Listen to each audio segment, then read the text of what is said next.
तो last time हमने आपको सिंथेटिक फाइबर में रेयॉन पढ़ाने के बाद नायलॉन का तारुफ करा दिया था, सारी उसकी थ्योरी बता दी थी कि ये है एक मैन मेड पॉलीमर जिसे हम हेक्सेन डायोइक एसिड और 1,6-डाई अमाइनो हेक्सेन की पॉलीमराइजेशन से बनाते हैं, कंडेंसेशन पॉलीमराइजेशन। बुनियादी तौर पर it is due to the reaction between COOH group and amino group. COOH is acidic and amino is basic group. और चेन बनानी है, इसलिए हमने आपसे कहा था मोनोमर्स में एक क्वालिटी होना जरूरी है कि अगर वो कार्बोक्सिलिक एसिड वाला मोनोमर है तो उसमें 2 COOH ग्रुप हो, एक फर्स्ट कार्बन पर एक लास्ट कार्बन पर, और अगर वो अमाइन है तो उसमें 2 अमाइनो ग्रुप हो, एक फर्स्ट कार्बन पर एक लास्ट कार्बन। इस तरह जब चेन बनेगी तो जो कोने वाले कार्बन हैं वो आपस में इंटरेक्ट करेंगे, तो एक हेक्सेन डायोइक एसिड आएगा, एक 1,6-डाई अमाइनो हेक्सेन, फिर हेक्सेन डायोइक एसिड, फिर 1,6-डाई अमाइनो हेक्सेन, इस तरह से चेन बनेगी। तो आपको मैंने ये कहा था सिर्फ ये याद रखना है कि what is the structure of hexane dioic acid. Due to the nomenclature ये नाम सुनते ही समझ आ जाना चाहिए। What is the structure of 1,6-डाई अमाइनो हेक्सेन। उसके बाद आपको सिर्फ ये याद हो कि COOH ग्रुप किसी भी चीज के साथ लगा हो, जब वो अमाइनो ग्रुप से मिलेगा जो किसी भी चीज के साथ लगा हुआ हो, तो असल रिएक्शन ये है कि COOH का OH और अमाइनो का H आपस में मिलकर बनाएगा वाटर, और पीछे जो चीज बनेगी वो ये, इस तरह से दोनों ग्रुप एक दूसरे से जुड़ जाएंगे, वाटर एलिमिनेट करेंगे और CO और NH जुड़ गए। This is called peptide bond in biology and amide group in chemistry. तो ये पेप्टाइड या अमाइड दोनों नाम हम ले सकते हैं। अब अगर समझदारी, मैंने पिछली दफा जुमला इस्तेमाल कर दिया था, समझदारी का तकाजा ये है कि आपको ये 2 टिप्स से इक्वेशन खुद कंस्ट्रक्ट कर लेनी चाहिए। पहली दफा नहीं कर सके, मैं करके दिखाऊं, तो जब आप याद करने बैठे तो यही इस्तेमाल करें, वरना ये इतना बड़ा नक्शा है कि इसके रट्टे लगाने में तो फिर गलती बहुत होगी। तो आपके दिमाग में हो कि I first should draw hexane dioic acid, then I draw 1,6-डाई अमाइनो हेक्सेन। ऑब्वियसली एक का लास्ट कार्बन और दूसरे का फर्स्ट कार्बन एक दूसरे के आमने सामने आएंगे, तो ये दोनों चीजें आमने सामने आएंगी, ये इस तरह वाटर एलिमिनेट करके एक दूसरे से जुड़ जाएंगे। तो आइए मैं वो इक्वेशन लिखता हूं। So here is the hexane dioic acid, और जगह कम लगे मैंने बीच में मौजूद 4 CH2 ग्रुप्स को मिला के CH2 टेकन 4 टाइम्स लिख दिया, कोई फर्क नहीं पड़ता। वैसे भी इन्होंने तो कुछ करना नहीं है, काम तो COOH वाले कार्बन करेंगे। इसी तरह अमाइनो ग्रुप को मैंने जब लिखा उसमें 6 मरतबा CH2 ग्रुप है, मिलाकर CH2 टेकन 6 टाइम्स कर दिया। अब जैसा कि मुझे नजर आ रहा है COOH ग्रुप जहां हेक्सेन डायोइक एसिड का आ रहा है, उसके सामने 1,6-डाई अमाइनो हेक्सेन का अमाइनो ग्रुप है, एक का OH और दूसरे का H आपस में रिएक्शन करके वाटर बनाएगा और दोनों बिल्कुल ऊपर वाली इक्वेशन की तरह जुड़ जाएंगे। चूंकि ये रिएक्शन पॉलीमराइजेशन का है, हम दिखा एक एक मोनोमर रहे हैं, लेकिन तसव्वुर में ये होना चाहिए कि ये बहुत सारे मोनोमर्स हैं जो इसी तरतीब से जुड़ रहे हैं। तो इस एतबार से इमेजिनेशन ये है कि इस 1,6-डाई अमाइनो हेक्सेन के बाद एक हेक्सेन डायोइक एसिड है, और ये वाला H अपने से आगे वाले हेक्सेन डायोइक एसिड के OH से मिल रहा है, जिसे हमने शो नहीं किया मुख्तसर दिखाने के चक्कर में, तो इसका H उधर खर्च होगा। इसी तरह इस OH से पहले किसी 1,6-डाई अमाइनो हेक्सेन का हाइड्रोजन होगा, तो ये यहां चला जाएगा। अब आप एरो के नीचे माइनस वाटर शो करेंगे कि जहां जहां COOH और अमाइनो ग्रुप एक दूसरे के सामने आ रहे हैं, वहां वहां से वाटर एलिमिनेट हो रहा है। तो क्या चीज बच रही है, आपको दिख रही है, COOH में से OH हटा दीजिएगा और NH ग्रुप का एक हाइड्रोजन कम हो जाएगा NH2 ग्रुप का, तो ये बनेगी पेप्टाइड लिंकेज और इस तरह से आप इसे शो करेंगे। This is the structure of nylon 6,6।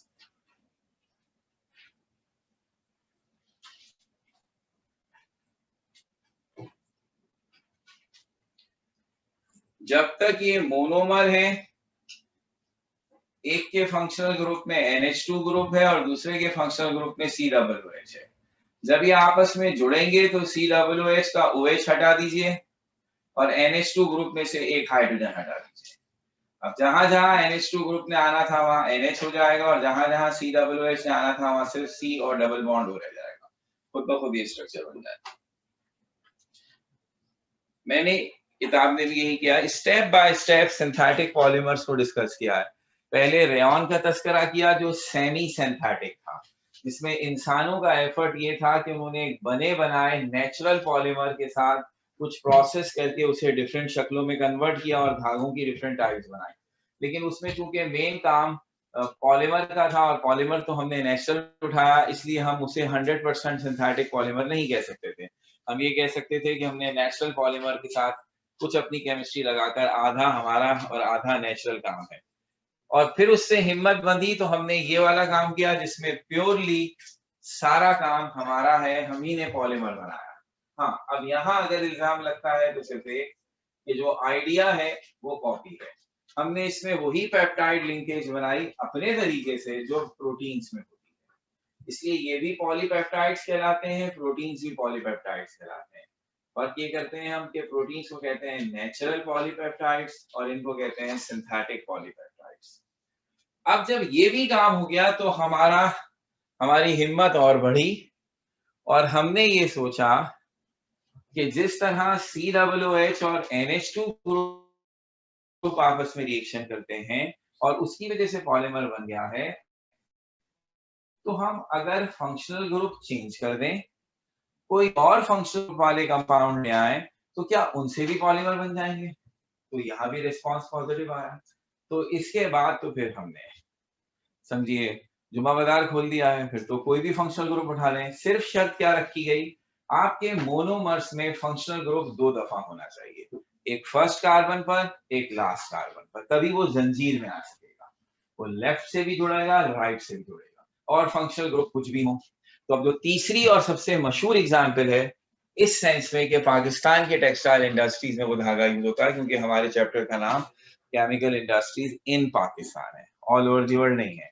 तो वैसे तो और भी पॉलीमर बनते हैं, लेकिन जो पाकिस्तान के हवाले से तीसरा मशहूर फाइबर है वो कहलाता है पॉलीएस्टर। नाम से जाहिर है जिसमें बहुत सारे एस्टर ग्रुप होंगे, यहाँ बहुत सारे पेप्टाइड ग्रुप हैं। इसका मतलब है वहां 2 ऐसे फंक्शनल ग्रुप मिलेंगे जो एस्टर बनाते हैं। वो कौन से फंक्शनल ग्रुप हैं? वो है अल्कोहल और कार्बो ऑक्सिलिक एसिड। जब भी अल्कोहल का COOH और अल्कोहल का सिर्फ OH ये आमने सामने आते हैं तो इसी तरह वाटर एलिमिनेट होता है और एस्टर ग्रुप बनता है। अगर हम पॉलीएस्टर बनाना चाहते हैं तो शर्त क्या होगी, ऐसा मोनोमर लाइए जिसमें 2 जगह COOH हो। प्रोबेबली आप कह सकते हैं यही ले आता हूं, hexane dioic acid. Yes you can, इससे भी पॉलीएस्टर बन जाएगा। और अगर आप चेंज देना चाहते हैं कि कोई और एग्जाम्पल हो तो शर्त बस ये है कि 2 जगह COOH होना चाहिए, बीच में 4 CH2 हो या बीच में कुछ और हो, दैट्स अप टू यू। अब आप खुद सोचिए ना, नायलॉन 6,6 इसका नाम इसलिए था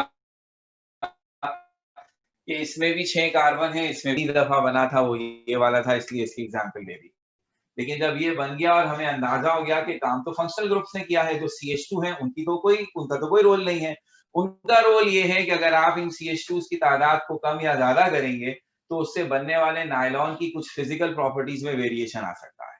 तो इसका मतलब वो जो डिफरेंट वैरायटीज ऑफ नायलॉन हमने बनाई है उनके अंदर हमने यही किया है। हमने किसी जगह पर हेक्सेन की जगह हेप्टेन डाइऑइक एसिड यूज कर लिया, ऑक्टेन डाइऑइक एसिड यूज कर लिया, ब्यूटेन डाइऑइक एसिड तो हम अपनी मर्जी से चेंज कर सकते हैं। तो इससे जो CH2 की तादाद में फर्क पड़ा उससे थोड़ी बहुत नायलॉन की फिजिकल प्रॉपर्टीज में फर्क पड़ता है, कहीं वो ज्यादा मजबूत हो जाता है, डेंसिटी बढ़ जाती है, कहीं वो कमजोर होता है, डेंसिटी कम हो जाती है, तो ये इन वेरिएशन है। इसी तरह यहाँ पर भी आप 1,6 डायअमाइनो हेक्सेन की जगह कोई भी और डायअमाइनो यूज कर सकते हैं।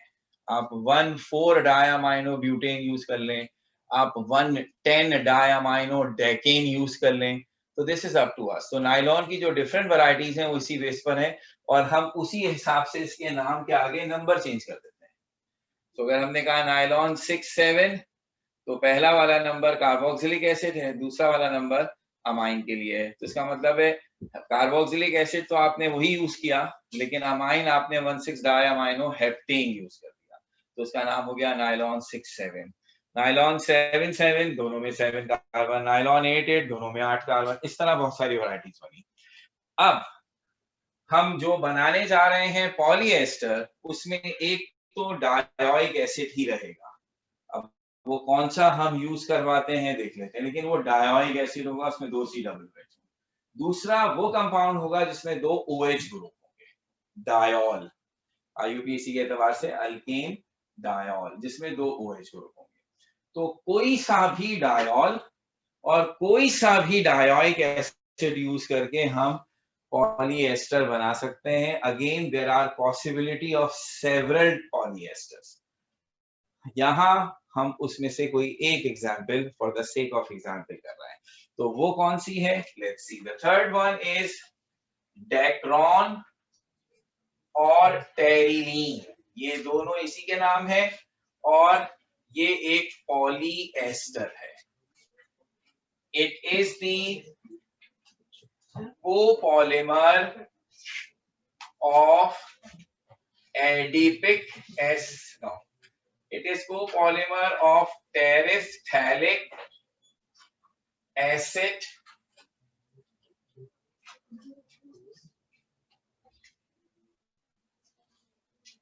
and ethylene glycol। अब अगेन दोनों जो नाम लिखे गए हैं वो कॉमन नेमिंग के हैं, तो हमें इन नामों से कोई खास हेल्प नहीं हो रही है। टेरिफ्थैलिक एसिड और इथाइलिन ग्लाइकॉल, ये वो दो मोनोमर्स हैं जिनकी पॉलीमराइजेशन से ये पर्टिकुलर पॉलीएस्टर बनेगा जिसका नाम डेक्रॉन और टेरिलीन दोनों है। तो अब ये जो हमारा टेरिफ्थैलिक एसिड है ये है, ये एक ऐसा कार्बोक्सिलिक एसिड है जिसमें बेंजीन रिंग के 1 और 4 कार्बन पर 2 COOH ग्रुप लगे हुए हैं। IUPAC इसको वैसे कहते हैं टेरिफ्थैलिक एसिड, और IUPAC में 1,4 बेंजीन डाई कार्बोक्सिलिक एसिड।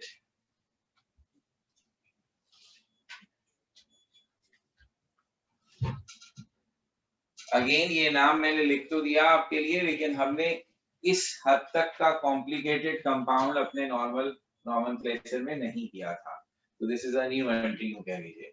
इसी तरह दूसरा जो है इथाइलिन ग्लाइकॉल, वो बहरहाल हम IUPAC में उसका नाम दे सकते हैं इथाइलिन ग्लाइकॉल,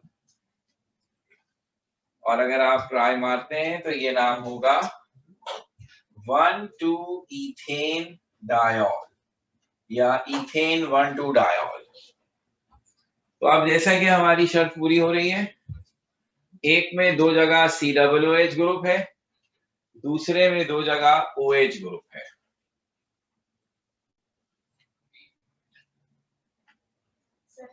जी,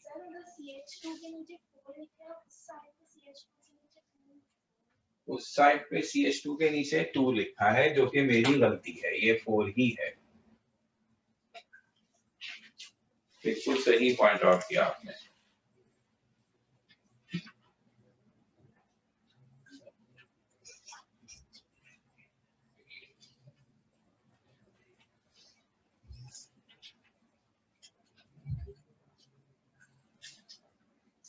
तो अब जिस तरह मैंने ऊपर कहा, यहाँ भी आप अपनी समझ के लिए लिख सकते हैं कि COOH COOH ग्रुप जहां भी होगा, अगर उसके सामने अल्कोहलिक OH ग्रुप आएगा तो COOH से OH और अल्कोहलिक ग्रुप से H लिया जाएगा और ये दोनों मिलकर बना देंगे वाटर। जो चीज पीछे बचेगी उसे आप आसानी से पहचान सकते हैं कि वो एक अदर एस्टर ग्रुप होगा COO। इस लिहाज से उस एग्जाम्पल में और इस एग्जाम्पल में फर्क ये है कि वहां अमाइनो का हम H लेते थे तो पीछे सीड O के साथ NH बचता था तो वो अमाइड ग्रुप कहलाता था या पेप्टाइड। यहाँ CO के साथ O बचेगा तो वो बन जाएगा एस्टर। बाकी तरीका वही है। हम भी यहाँ रैंडमली एक एग्जाम्पल पिक कर ली है, एक ऐसा कार्बोक्सिलिक एसिड जिसमें 2 जगह COOH है और एक ऐसा अल्कोहल जिसमें 2 जगह OH है। तो अब अगर इन दोनों बातों को, ये मोनोमर्स का फॉर्मूला है और ये ट्रिक है कि कैसे एस्टर ग्रुप बनता है, दोनों बातों को देखकर अगर मैं इक्वेशन आपके सामने बनाऊं तो वो कैसे बनेगी। Here is the terephthalic acid। मैं इसे हॉरिजॉन्टल अंदाज से भी बना सकता हूं, लाइक दिस, कोई फर्क नहीं पड़ता ऐसे वर्टिकल बनाऊं या ऐसे बनाऊं। ये हो गया terephthalic acid will react with ethylene glycol, could be like this। और खास तौर पर O और H को अलग दिखा दें ताकि आप शो कर सकें कि इधर से OH और इधर से H एलिमिनेट होगा, और साथ में ये भी बता सकें कि ये तो आपने शो कर दिया, लेकिन ये अंडरस्टैंडिंग है कि इस ग्लाइकॉल के आगे एक टेरेफ्थैलिक एसिड होगा जो इसके इस वाले H के साथ रिएक्शन करेगा, और इसी तरह इस कार्बोक्सिलिक एसिड से पहले कोई ग्लाइकॉल होगा जो इसके OH से रिएक्शन करेगा। तो इन सबको एलिमिनेट करने के बाद हमारे पास जो चीज बचेगी वो ऐसे होगी।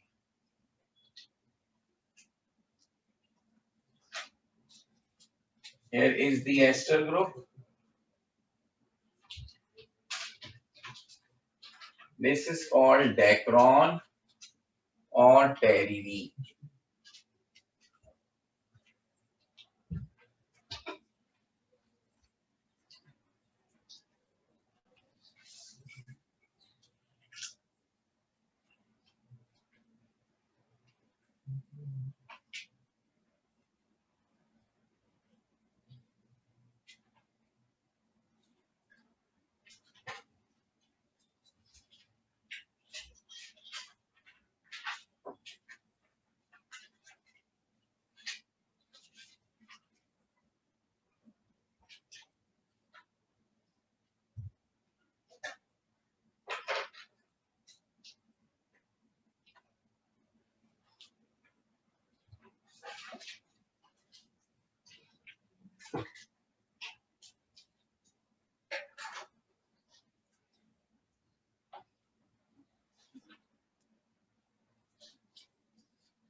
So that's it। ये हो गए अब पूरा पॉलीमराइजेशन का टॉपिक जो 3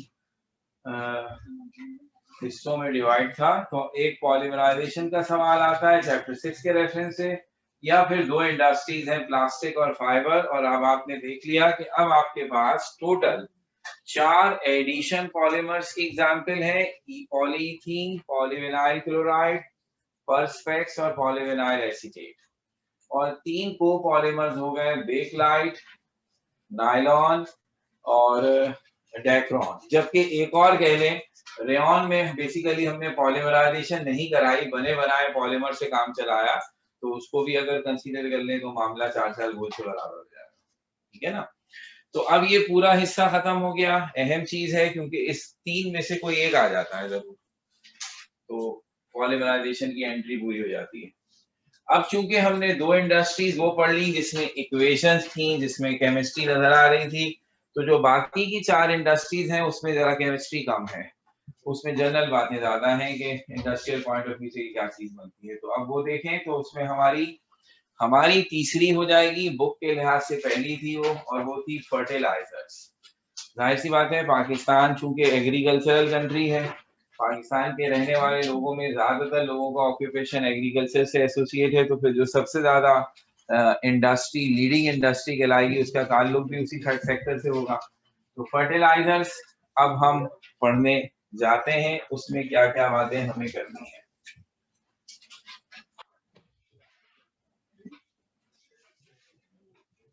फर्टाइल से लफ्ज निकला है फर्टिलाइजर्स, खाद उर्दू में कहते हैं आप।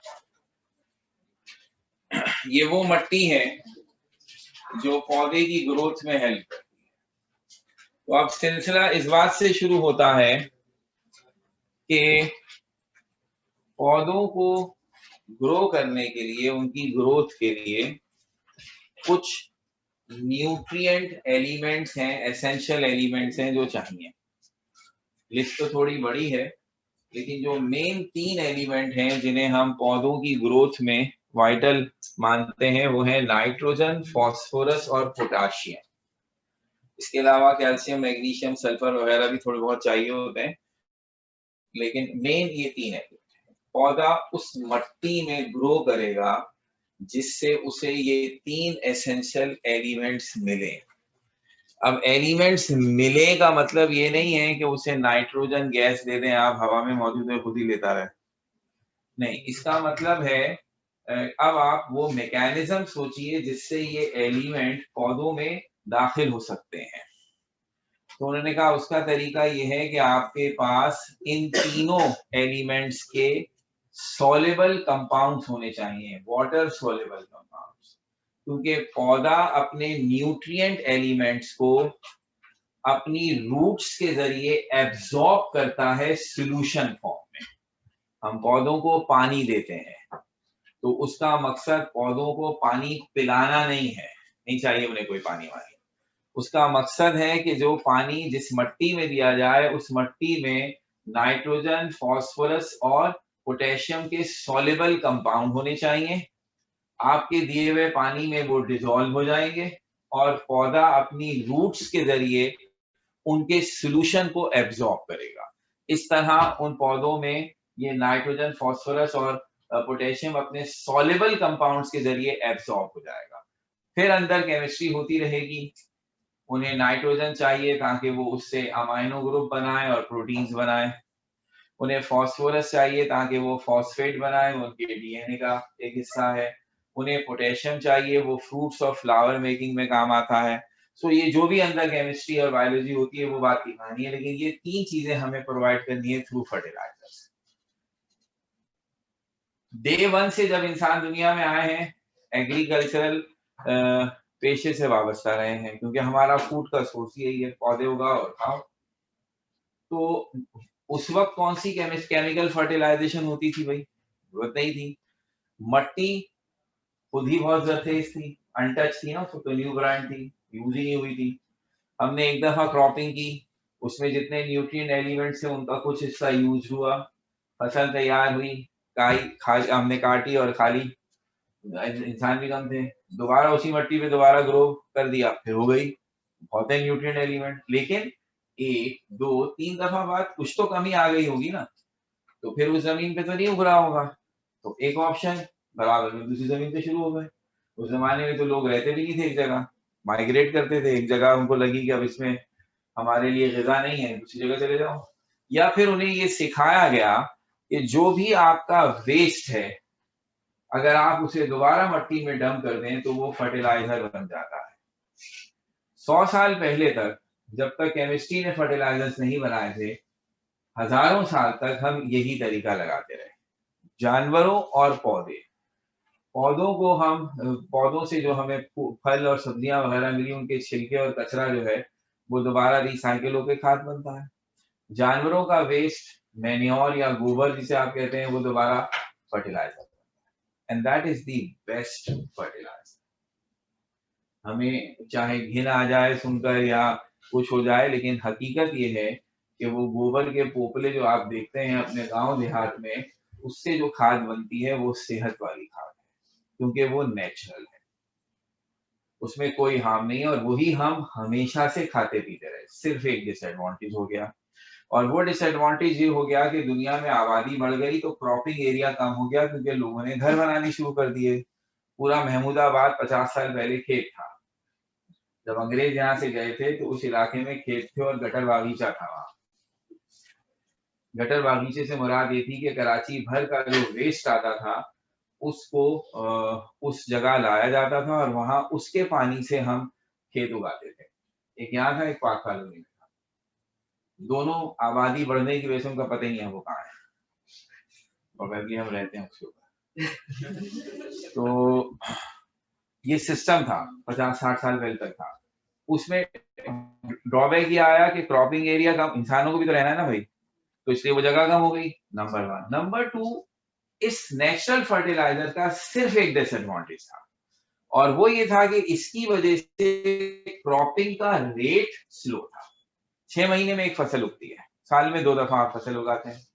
हमने कहा इस स्पीड से तो सारे लोगों का पेट नहीं भर सकते हैं, आबादी बढ़ रही है, स्पीड करें इसको थोड़ा, जगह कम हो रही है, आबादी बढ़, डिमांड बढ़ रही है। तो फिर हमने सोचा फिर देखते हैं आखिर ये फर्टिलाइजर देता क्या है। तो पता ही चला 3 एलिमेंट देता है, मगर ये तीनों एलिमेंट पौधों को हर वक्त एक साथ नहीं चाहिए होते थे।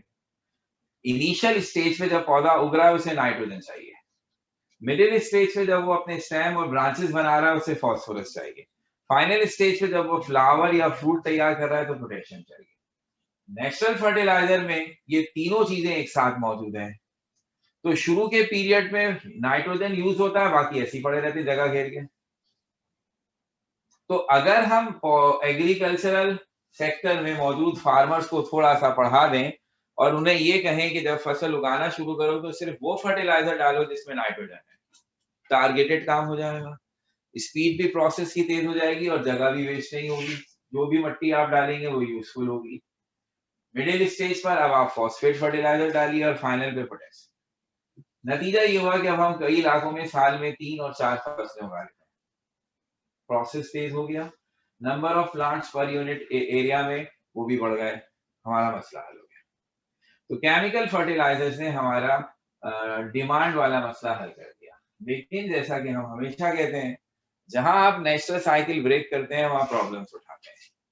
तो केमिकल फर्टिलाइजर्स के यूज करने से जो खाने पीने की चीजें बनती हैं उनमें साइड इफेक्ट्स हैं, और ये जो हमें बीमारियां आज देखने को मिलती हैं जिसके लिए हमें इतने सारे डॉक्टर्स की जरूरत पड़ रही है, ये इन्हीं की वजह से है। तो आपको तो शुक्रगुजार होना चाहिए, आप लोगों का तो करियर इसी से बनेगा। अगर अभी भी नेचुरल फर्टिलाइजर यूज हो रहे थे तो हमें 4-5 डॉक्टर्स की जरूरत थी, फिर इतने सारे नहीं, सारे खप जाएंगे बेचारे। तो वो एक नुकसान हमें है। इससे अंदाजा लगाइए कि पिछले 100 सालों से हम केमिकल फर्टिलाइजर्स यूज कर रहे हैं। जितने फर्टिलाइजर फर्स्ट लॉट में हमने इंट्रोड्यूस किए थे आज उन सब पर बैन है, कि उन सब के कोई ना कोई साइड इफेक्ट सामने आने पर हमने उन्हें बंद कर दिया है। नए आ गए, अच्छा नए आ गए तो ये ना समझो वो अच्छे हैं, वो वाला हिसाब है कि इनके साइड इफेक्ट अभी हमें पता नहीं है या फिर निस्बतन कम है, तो इसलिए हम इन्हें बर्दाश्त कर रहे हैं। तो है इनके भी, इसीलिए हर मुल्क में, हमारे यहाँ तो अभी ये तरक्की इतनी हो नहीं सकी ना कि हम केमिकल फर्टिलाइजर्स 100% यूज करें। हमारे तो वैसे ही बहुत सारे रिमोट एरियाज में अभी भी वही नेचुरल फर्टिलाइजर यूज हो रहा होता है। तो हमारे फलों में और हमारे सब्जियों में अभी भी नेचुरल जायका है। कभी बाहर जाने का इत्तेफाक हो और वो फल फ्रूट खाएं आप, तो आपको लगेगा कि आप चीज खा रहे हैं, ना उनके किसी फल में जायका है ना सब्जियों में वो सेहत, क्योंकि वो केमिकल फर्टिलाइजर्स हैं। तो बाहर दुकानों पे सब्जी मिलती है तो इसी तरह 2 शेल्फ होते हैं, केमिकल फर्टिलाइजर्स वाले सस्ते होते हैं और नेचुरल फर्टिलाइजर वाले महंगे होते हैं। तो अब हमें जो यहाँ पढ़ना है इस पूरे बैकग्राउंड को सुनने के बाद, वो केमिकल फर्टिलाइजर, हम तो इंडस्ट्री सेक्टर पढ़ रहे हैं ना, तो हम केमिकल फर्टिलाइजर्स पढ़ेंगे। विद दिस कैप्शन ये जहन में रखते हुए कि इधर बहुत ज्यादा हमें अलर्ट रहना पड़ता है, तो जिन भी फर्टिलाइजर्स के हम तस्करे करेंगे वो हमारे हिट लिस्ट पर होते हैं हर वक्त, कि हम इस बात के लिए बड़े कीन होते हैं कि अगर हमें कोई सीवियर साइड इफेक्ट मिलता है तो हम फौरी तौर पर ऐसे फर्टिलाइजर्स को बैन कर देते हैं। तो अब जिनको हम यूज कर रहे हैं करंट डेज में, वो या तो वो हैं जिनके बारे में हम अभी जानते ही नहीं, हमें पता ही नहीं कि क्या हो जाएगा, या फिर हमें ये अंदाजा है कि निस्बतन वो साइड इफेक्ट्स इतने कम है कि बेयर किए जा सकते हैं। तो अब फर्टिलाइजर्स की डेफिनेशन बनी, substance used to increase the yield of crops। सबसे पहली बात, ये वो सब्सटेंस हैं जो हमारी फसलों की प्रोडक्शन को बढ़ाने के लिए इस्तेमाल होते हैं। किस तरह? तो इनके दो काम हैं, या तो ये न्यूट्रिएंट एलिमेंट प्रोवाइड कर रहे हैं, हम ऐसी जगह फसल उगाने का सोच रहे हैं जहां पहले कोई जरखेज मट्टी थी ही नहीं, तो हमारे फर्टिलाइजर का काम है कि वो तमाम न्यूट्रिएंट एलिमेंट प्रोवाइड करें। एक, या फिर ऑलरेडी वहां क्रॉपिंग हो रही थी मगर रेगुलर क्रॉपिंग के नतीजे में उसमें न्यूट्रिएंट एलिमेंट्स की थोड़ी डेफिशिएंसी हो गई, तो वो उस डेफिशिएंसी को मेकअप कर रहा है। तो काम वही है, न्यूट्रिएंट एलिमेंट प्रोवाइड कर रहा है, या तो 100% या सिर्फ मेकअप कर रहा है कि थोड़े कम हो गए तो आप रीइंफोर्समेंट कर दें। तो substances used to increase the yield of crops by providing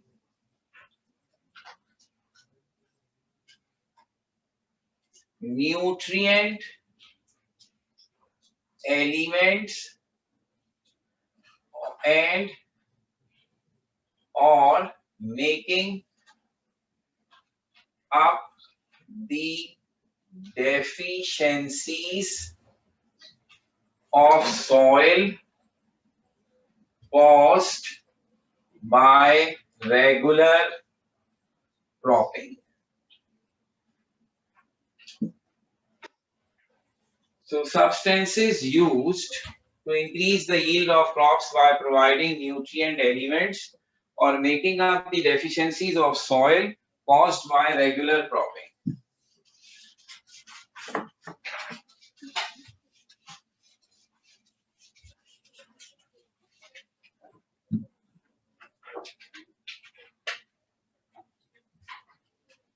तो डेफिनेशन में तो हमने बुनियादी तौर पर इसके पहले बड़े मकसद का तस्करा किया कि ये न्यूट्रिएंट एलिमेंट प्रोवाइड करता है, लेकिन इसका एक और बड़ा अहम काम है, और दूसरा काम है ये हमारी सॉइल की पीएच को भी कंट्रोल करेगा।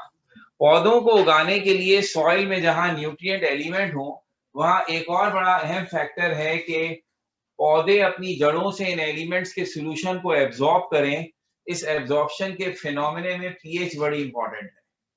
तो अगर हमारी मट्टी की पीएच अगर आइडियल नहीं होगी तो फिर ये न्यूट्रिएंट एलिमेंट अपना काम नहीं कर सकेंगे।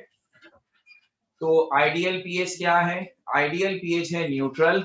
न्यूट्रल होता है 7 से पीएच जितनी कम होती जाती है उतना एसिड बढ़ता जाता है। 7 से पीएच जितनी ज्यादा होती जाती है उतना बेस बढ़ता जाता है। तो आइडियल है कि 7 हो या जरा सी बेसिक हो। जरा सी बेसिक मींस 8। तो 7 to 8 is the ideal range for most of the crops। अच्छा, ये बहुत ज्यादा हार्ड एंड फास्ट नहीं है, क्योंकि कुछ क्रॉप्स के लिए हम इसमें फ्लेक्सिबिलिटी दे देते हैं कि even if slightly acidic it works. तो थोड़ी सी गुंजाइश निकाल दें तो ये बन जाती है 6 to 8, स्लाइडली एसिडिक और स्लाइडली बेसिक। अगर ऐसा ना हो तो फिर कहां तक आइडियल तो नहीं है लेकिन काम चल जाता है, तो वो है जब तक ये वीक एसिडिक या वीक बेसिक है। अब वीक एसिडिक की रेंज क्या है? 7 न्यूट्रल है, 6, 5, 4, 3 ये है पूरी वीक, यानी पीएच 3 तक वीक एसिडिक है। 3 से भी कम हो जाए तो ये स्ट्रॉन्ग का रेंज शुरू हो जाती है, वो तो किसी सूरत में काबिल बर्दाश्त नहीं। इसी तरह बेस में 8, 9, 10 तक वीक बेसिक है, 10 के बाद स्ट्रॉन्ग। तो हमने कहा 6 to 8 तो बहुत आइडियल रेंज है। अलबत्ता अगर पीएच कम होते होते 3 से कम हो जाए या बढ़ते बढ़ते 10 से ज्यादा हो जाए तो ऐसी जमीन बंजर हो जाती है, स्टेराइल, फिर उसमें कुछ नहीं हो सकता। तो अगर पीएच 6 to 8 की रेंज में नहीं है, 5 में पहुंच गई या उधर से 9 में पहुंच गई तो भी काम चल जाता है। बहुत आइडियल नहीं होता लेकिन चल जाता है, उस पर भी काम किया जा सकता है। लेकिन अगर कम होते होते 3 से ड्रॉप हुई या 10 से ज्यादा, फिर कुछ नहीं हो सकता। तो fertilisers are inorganic salts used to provide nutrient elements like nitrogen, phosphorus, potassium, calcium, magnesium, sulfur, etc. and to maintain pH of soil. Ideal pH is from 7 to 8. If pH drops from 3 or exceeds from 10, soil becomes sterile. तो मैंने आपको गुंजाइश 6 to 8 की दे दी, लेकिन book में चूंकि 7 to 8 वाली value लिखी है, इसलिए मैंने आइडियल पीएच 7 to 8 ही कोट की है। और फिर ये बता दिया कि इफ इट ड्रॉप्स फ्रॉम 3 और exceeds from 10 the soil becomes sterile. तो अब ये हमने डेफिनेशन और वर्किंग बताई है। अब हमें बेसिकली इसकी टाइप्स पर डिस्कशन करना है और उनके नाम, एग्जांपल्स और प्रिपरेशंस पर बात करेंगे। तो यहाँ से कंटिन्यू करेंगे इसको। टेस्ट है आपका कब, और आपके पास लास्ट टेस्ट में कहां तक आया था?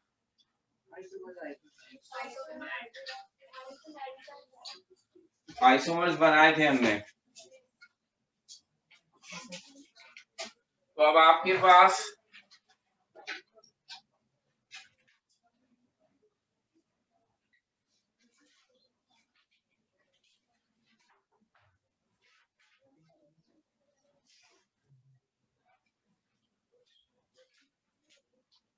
ये 3 टॉपिक हैं जिसमें से आपका टेस्ट आएगा। पॉलीमराइजेशन फ्रॉम चैप्टर 6 और चैप्टर 11 से प्लास्टिक और फाइबर।